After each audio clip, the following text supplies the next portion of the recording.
আসসালামু আলাইকুম রহমতুল্লাহি বরকাতুহ। আশা করি সবাই ভালো আছেন। আলহামদুলিল্লাহ, আল্লাহর অশেষ রহমতে আমিও ভালো আছি। অনেকদিন হলো কোথাও ঘুরতে যাই না, তো ভাবলাম যে একটু কোথাও ঘুরতে যাই। তো আমার সাথে আছে ছোট ভাই জুয়েল, আমার ভাতিজা জোবায়ের এবং আমার এক ছোট ভাই মিনহাজুল ইসলাম।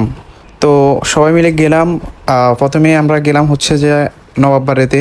তো আগে নবাববাড়িতে সরাসরি ঢোকা যাইতো, কোনো টিকিট কাটা লাগতো না। এখন নবাববাড়িতে ঢুকতে হলে প্রতিজন 20 টাকা করে টিকিট কাটা লাগে। তো আমরা 60জন, যেহেতু আমরা 60টা টিকিট কাটলাম, কেটে ঢুকলাম।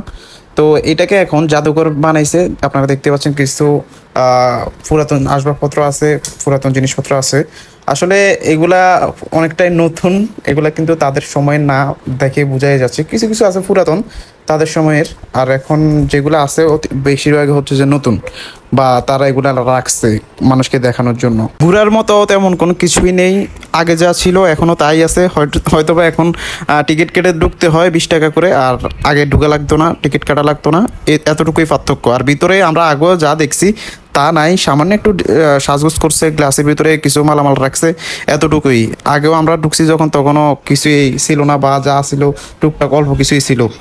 তো এই, আর এখানে যাইলে হচ্ছে যে একটাই সৌন্দর্য, যে নবাব বাড়ি, যে নবাবরা এখানে থাকতো, বসবাস করতো।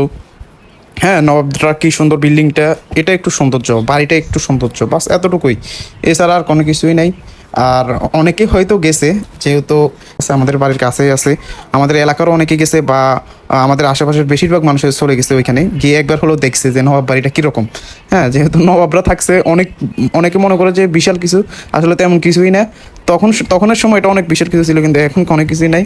আর আমরা পাশে তাদের যে নবাবদের মসজিদ আছিল, মসজিদে ঘুরছি। আর তাদের ঈদগাহ, এরপরে যে কলেজ আছে, নবাব ফয়জুন্নেসা কলেজ, ওইখানে একটু ঘুরছি।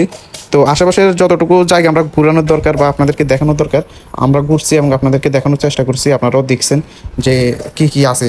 হ্যাঁ, আমরা বিশেষ করে যাওয়ার উদ্দেশ্যটাই হচ্ছে যে আমরা যে নবাব বাড়িটা আছে ওইখানে যাওয়ার উদ্দেশ্যটাই হচ্ছে যে নবাবদের কীরকম চলাফেরা ছিল, বা তাদের বসবাসের স্থানটা কীরকম ছিল, কিংবা আমার ভাতিজা এবং ছোটো ভাই তারা কখনো নাকি যায় নাই, তাদেরকে দেখানোর জন্য আর কি।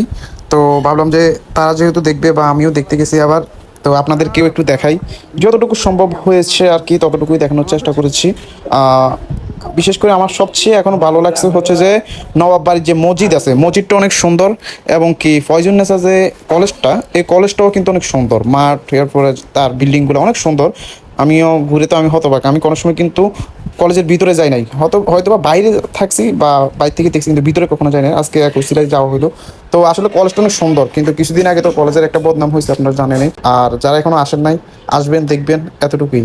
আর এখানে আমি যতটুকু দেখানোর চেষ্টা করেছি, এতটুকুই আছে, এর বাইরে কিছুই নেই। সবাই ভালো থাকবেন, সুস্থ থাকবেন। আসসালামু আলাইকুম রহমতুল্লাহি ওয়া বারাকাতুহু।